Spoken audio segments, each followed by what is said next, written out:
वैज्ञानिक लगातार human mind पर काम करते रहते हैं और इसी रिसर्च से वो बहुत हैरान करने वाली बातों को सामने लेकर आते हैं। हम बात करेंगे ऐसे साइकोलॉजिकल फैक्ट्स के बारे में जिन्हें किसी ने अब तक आपके सामने नहीं रखा। साइकोलॉजी जो लॉ ऑफ अट्रैक्शन में काम आती है, साइकोलॉजी जो किसी के बिहेव को समझने में हेल्प करती है, ऐसी साइकोलॉजी जो आपको हैरान करने में कोई कसर नहीं छोड़ती। उसमें सबसे पहले है हमारे सामने हद से ज्यादा अंधापन होता है।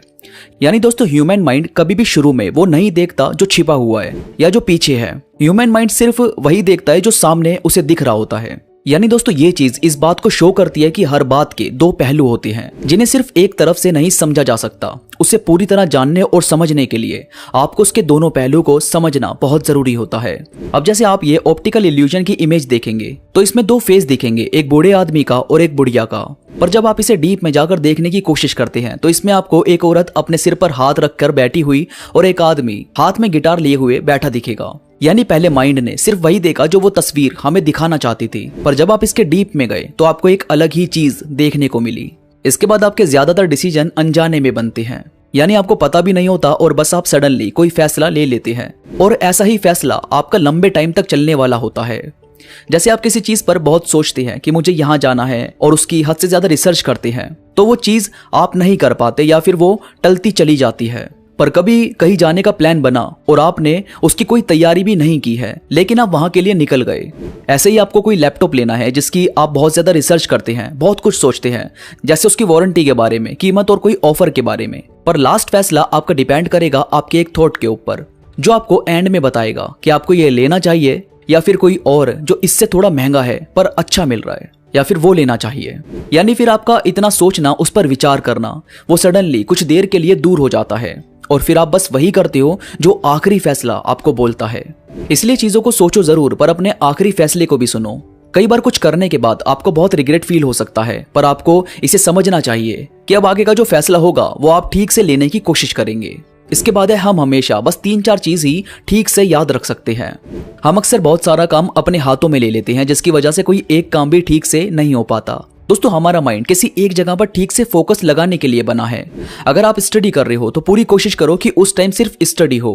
यह नहीं कि आपके बीएफ का कॉल आ रहा है या फिर दोस्त आपको मिलने के लिए बुला रहे हैं, गेम खेलनी है, मूवी देखनी है।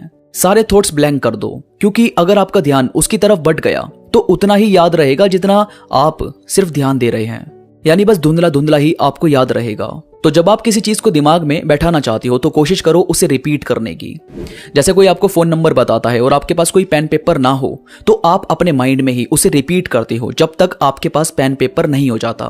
बिल्कुल ऐसे आपको हर जगह फॉलो करना चाहिए। जरूरत से ज्यादा दिमाग और टाइम कहीं भी वेस्ट नहीं करना चाहिए।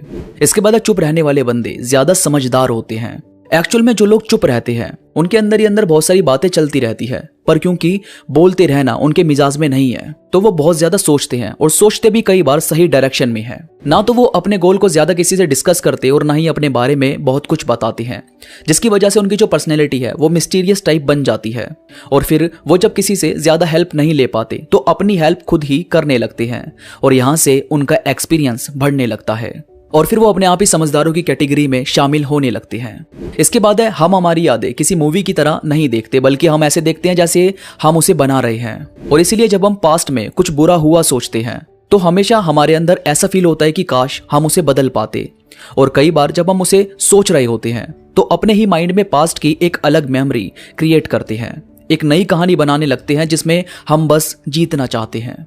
और इसके बाद है कभी भी मल्टीटास्क करने की कोशिश मत करो, जैसे गाने सुनना, पढ़ाई करना और मीटिंग अटेंड करना।